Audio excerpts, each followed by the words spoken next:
¿Qué tal? ¿Cómo están, Chabelos? Pues aquí platicando con ustedes, Mario Alberto Sánchez, el Boche, el Capu, como me recuerden que sea. Hoy voy a hablar de la equidad, pero no tanto la equidad que vemos en los noticieros, en la gente que habla de ella, más bien intentando hacer una reflexión de lo que oímos, de lo que sabemos, de lo que nos ha tocado vivir. Y no tanto hacer de los datos históricos, sino hacer la reflexión que les comento acerca de lo que vemos en nuestro entorno, con nuestras familias, con nuestros amigos, con los conocidos en el trabajo, en diferentes lugares de nuestro entorno. Eh, Esto de la equidad se asocia mucho al feminismo. Y no digo que no pertenezca al feminismo a esta parte de la equidad. Sin embargo, es algo que se ha venido manejando como la equidad, sin embargo no es todo.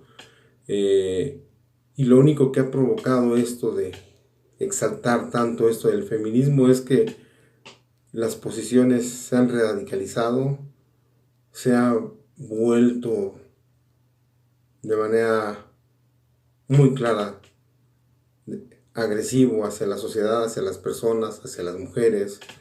Y más que hablar de feminismo, pues estamos hablando de otro tipo de situaciones. ¿Qué significa equidad? La equidad es un valor que implica justicia e igualdad de oportunidades entre hombres y mujeres respetando la pluralidad de la sociedad. Eso es lo que dicen las publicaciones, los textos, el internet, cualquier documento. Y el término de equidad viene de una palabra latina llamada aequitas. Este término se encuentra asociado a los valores de igualdad y de justicia. Intenta promover la igualdad más allá de las diferencias del sexo, la cultura, los sectores económicos a los que se pertenece cada uno de todos nosotros. Eh, Más allá la equidad es un término ético asociado a la justicia. Bajo este concepto se han intentado cubrir las carencias y cubrir las necesidades y los intereses de las personas que son diferentes, especialmente aquellas que están en desventaja. Y hablamos de las personas, no hablamos de las mujeres. Haciendo referencia a algunos textos que tuve oportunidad de revisar, es importante. Equidad de género. Distinción entre sexo y género. En oposición al concepto género se encuentra, como ya vimos, el concepto sexo, que se refiere a las características biológicas que diferencian a hembras y machos.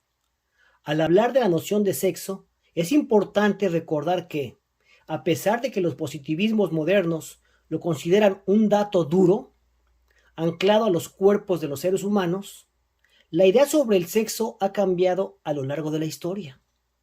Puede resultar curioso, para quienes nos hemos socializado en esta época, saber que la radical diferencia que atribuimos a los sexos es una noción social bastante reciente.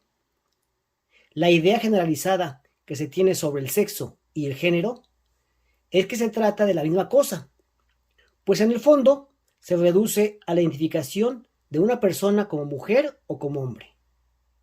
La interrelación de ambos conceptos, género y sexo, es difícil de desmontar, pues las ideas en un torno al género derivan en un primer momento de la diferencia biológica, llamada sexual, aunque el posterior estudio de las identidades, los roles y las conductas que se identifican en cada sociedad como distintivas de los hombres y de las mujeres permite reconocer claramente que son el producto de percepciones construidas culturalmente a partir de una serie de referentes simbólicos y que no se trata de hechos dados por naturaleza. El género, como categoría social, es una de las contribuciones teóricas más significativas del feminismo contemporáneo. Esta categoría analítica surgió para explicar las desigualdades entre hombres y mujeres, poniendo el énfasis en la noción de la multiplicidad de identidades. Lo femenino y lo masculino se conforman a partir de una relación mutua, cultural e histórica. El género es una categoría transdisciplinaria que desarrolla un enfoque globalizador y remite a los rasgos y funciones psicológicos y socioculturales que se atribuye a cada uno de los sexos en cada momento histórico y en cada sociedad. Pero ha sido Robert Stoller quien estableció más claramente la diferencia conceptual entre sexo y género. Los sistemas de género se entienden como los conjuntos de prácticas, símbolos, representaciones, normas y valores sociales que las sociedades elaboran a partir de la diferencia sexual, anatómico-fisiológica y que dan sentido a las relaciones entre personas sexuales. De Barbieri, 1990.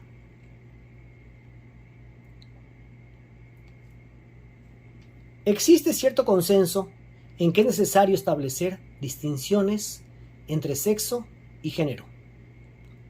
El sexo corresponde a un hecho biológico, producto de la diferenciación sexual de la especie humana, que implica un proceso complejo con distintos niveles, que no siempre coinciden entre sí, y que son denominados por la biología y la medicina como sexo cromosómico, gonadal, hormonal, anatómico y fisiológico.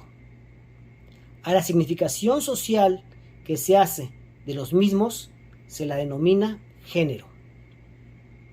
Por lo tanto, las diferencias anatómicas y fisiológicas entre hombres y mujeres que derivan de ese proceso pueden y deben distinguirse de las atribuciones que la sociedad establece para cada uno de los sexos individualmente constituidos.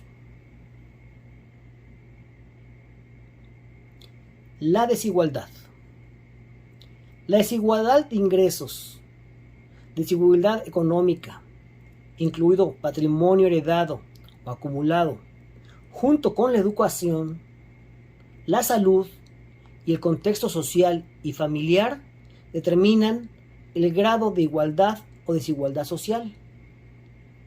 La desigualdad social puede medirse entre ciudadanos de un mismo país, desigualdades entre individuos ricos e individuos pobres de un país, o entre países ricos y pobres. La desigualdad económica está directamente relacionada con la distribución de la renta.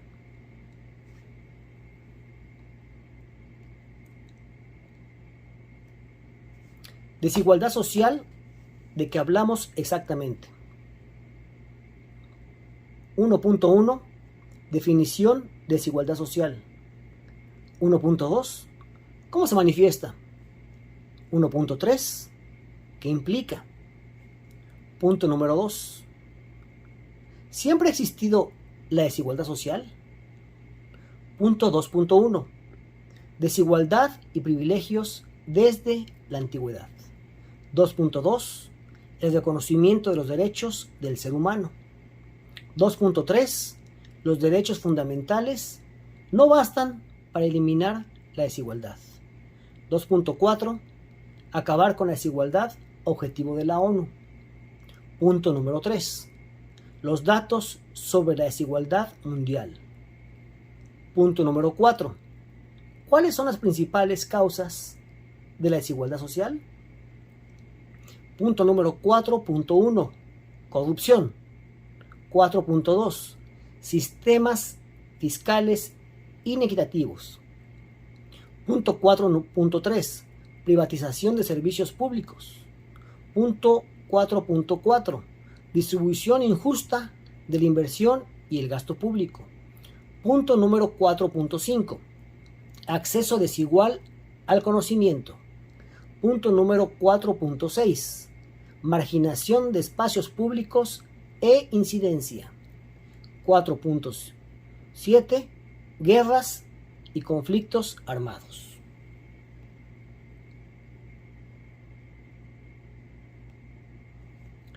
Datos sobre la desigualdad mundial.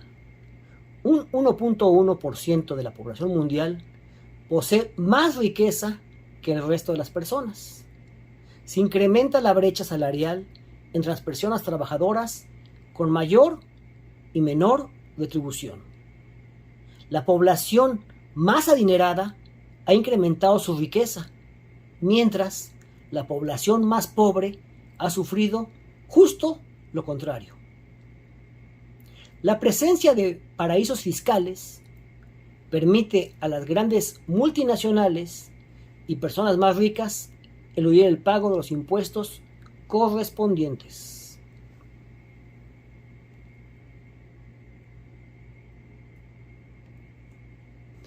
¿Cuáles son las principales causas de la desigualdad social?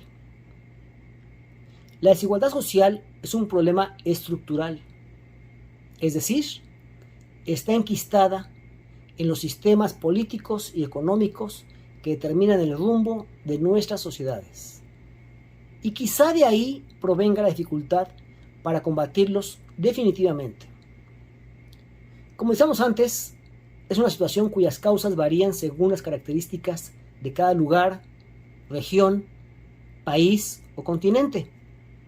Sin embargo, si echamos una mirada de carácter general al problema, se pueden identificar claramente algunas causas estructurales. Leamos con atención la siguiente lista con 7 de ellas. Punto número 1, corrupción. Número 2, sistemas fiscales inequitativos. Número 3, privatización de servicios públicos. Número 4, distribución injusta de la inversión y el gasto público. Punto número 5, acceso desigual al conocimiento. Punto número 6, marginación de espacios públicos e incidencia. Punto número 7, guerras y conflictos armados.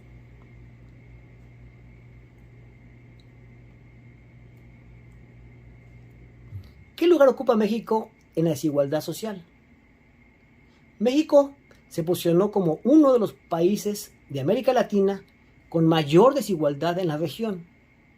Ello debido a que solo 10% de la población concentra el 59% de los ingresos del país, mientras que 1% agrupa el 29% de los ingresos.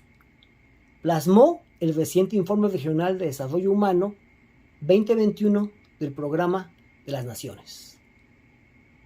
¿Por qué hay tanta desigualdad en México? ¿Qué tipo de desigualdad hay en México?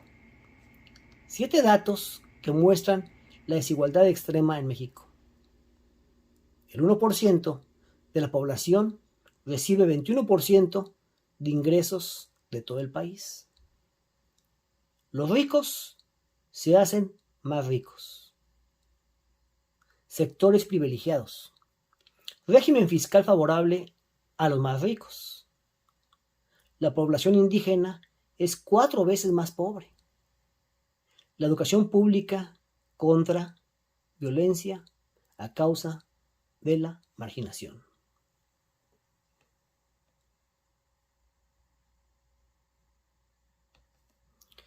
Feminismo. Los primeros aportes feministas que se conocen datan del siglo XVII, dentro de la corriente filosófica racionalista. La Revolución Francesa marca el inicio del feminismo como un movimiento social. Respecto al feminismo, aportaremos algunos datos que son bien conocidos y que entiendo se han ido modificando con el tiempo y asimismo se han ido generando espacios y oportunidades que antes no existían.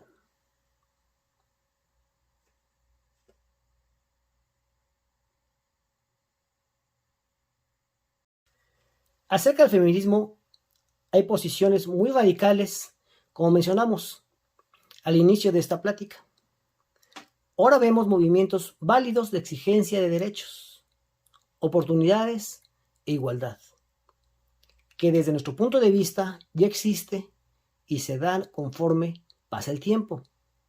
Pero sin embargo, dada la historia de nuestro país y de muchos otros, el abuso por parte del hombre hacia las mujeres provocó que actualmente exista un hartazgo y que lamentablemente no se ha solucionado del todo.